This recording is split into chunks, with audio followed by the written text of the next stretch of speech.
Missed any of the show, you can listen to all 3 hours of the Dan Le Batard Show, plus our Miami-only hour and our Best of podcast on demand in the ESPN app. And subscribe to the Le Batard and Friends podcast network featuring South Beach Sessions, Stupidity, and Mystery Crate.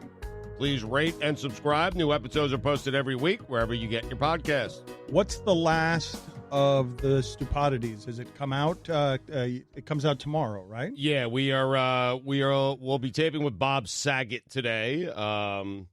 So I'm looking forward to that. I am going to pressure him. In fact, it's not going to air unless he gets me his best friend John Mayer on the podcast. That's what I'm angling for today with Bob Saget. I'm always angling for something on Stupidity. It's not going to air, you said, unless it gets John Mayer? Listen, I'm just going to threaten Bob and tell him it's not going to air unless he gets John Mayer in the half hour that I have with him today. But it will air because I don't have anything else. I'm always listening. Always. Never not listening to you. Part of the job. You speak, I listen. So it is maddening. Thank you, it's a maddening crutch you have. Listen, I don't know what to tell you guys. I'm not going to stop saying it. I'm 47 years old. I've been doing this for 20 years. Like, that is a crutch I'm never going to get rid of. You would say, why don't you work on trying to get rid of it? It's annoying to everyone. And that would require work that I'm not willing to do at this point in my life. I mean, that's honest. That's the first honest thing he's ever said. Thank you. That right there is the first bit of honesty we have ever received from Stugotz that we say is 100% undiluted, pure. But that's everything in his life. That's any work. That is true. Yep. So Stupidity is on its way. He will try to leverage the relationship with Bob Saget into John Mayer. Thank you. Yeah. Thank you. Yeah. Or John Stamos. One or the other? I prefer John Mayer. Stop with the listens. Listen here. Listen, maybe Dave Cloutier. I mean, I don't know. Cloutier. Oh, Dave Cloutier. Cloutier. Yeah, I forgot. Sorry. Uncle Joey. Do you guys... No, it's a common misnomer. It's just Joey. I think it's Uncle Joey. Yeah. He's not an uncle. No, but he was like their uncle. No. He's kind of like an uncle. Who's Joey? Everyone has someone in their life that is not an aunt or an uncle that they call aunt or uncle. I understand that, and I've made this mistake, and I'd watch it back, and they call him Joey. I don't think they called him Uncle Joey. Yeah, that's just us making him uncle. He was figuratively an uncle to them, but Yeah. they did not refer to him as Uncle Joey. Not Not even in the Joey. first season, huh? I'm Chris Cody.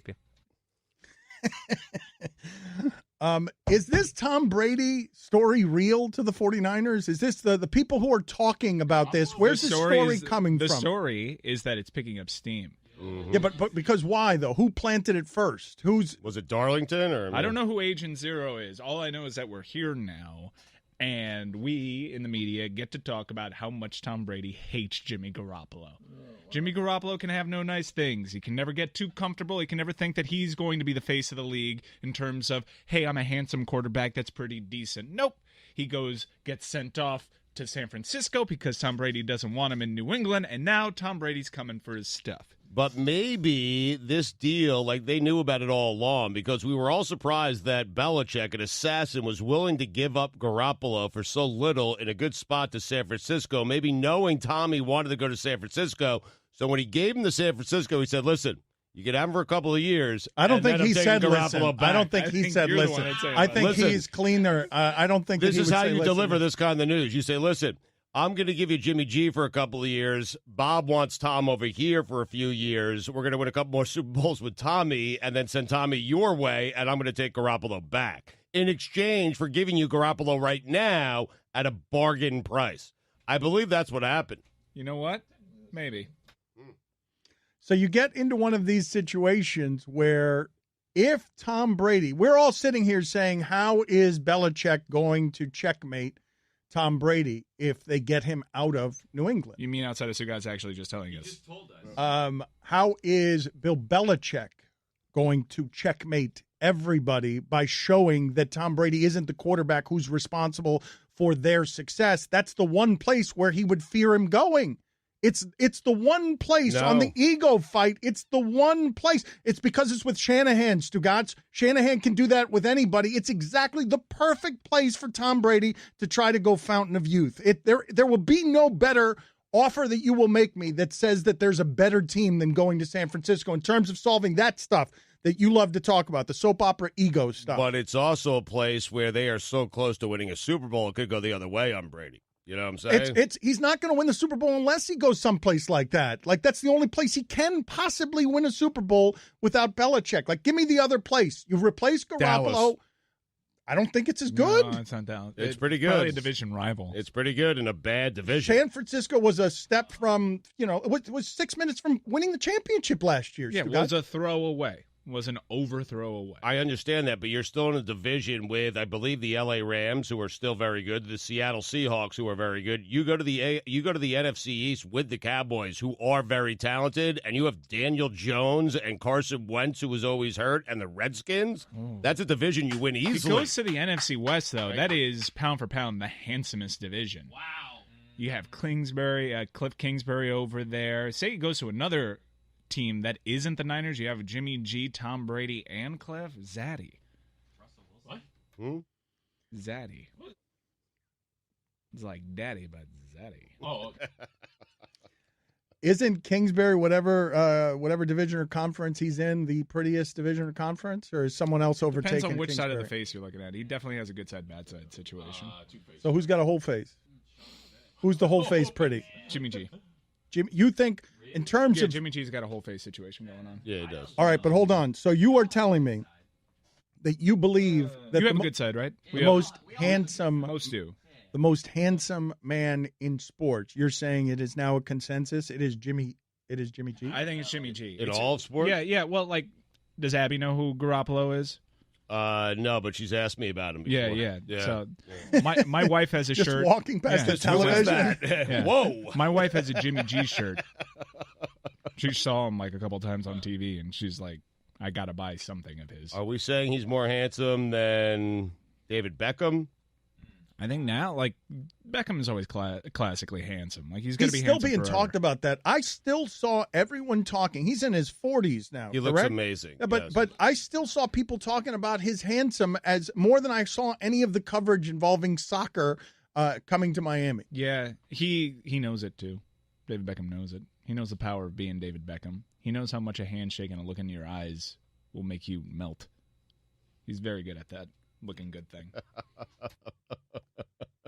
How about that handsome soccer coach that we were talking about not too long ago? Oh. Yes. Yeah, the guy, he was Morocco's. Yeah. Because if we're talking the NFL, I think it's Jimmy G. If we're talking all sports, I believe it's the Moroccan Stugotz, soccer you coach. have to be able to say something about the guy he's got to have some sort of national or international fame other than being the Moroccan soccer guy. I mean, like we it's could in go, sports. we could go at the Olympics. That Hervé Renard, Oh, my God. I'm looking at him now. which translates Oh, my loosely God. into Zaddy.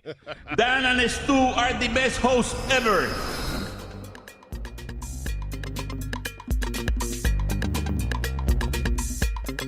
I'm waiting. I'm getting Bubbles from Schefter here. I asked him who would win in a fight, him or Green. What do you guys think of Bubbles? I love Bubbles. When you see it, it's like, oh, they're talking. Yeah, but then the bubbles go away, and that That gets frustrating. is the Yes, worst. yes, yeah.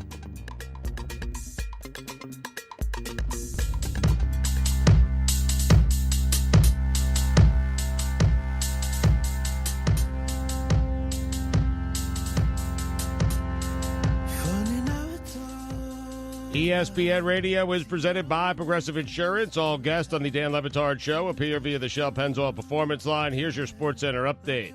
Major League Baseball has established a task force to deal with the coronavirus. The league, taking a similar step as the NBA, says players should avoid handshakes and taking balls and pens directly from fans to sign autographs. The Chicago State University men's basketball team will not travel to play 2 Western Athletic Conference games this week, and the women's team will not host 2 of its games, citing the spread of the coronavirus. And finally, having red hair and blue eyes is the rarest hair-eye color combination possible.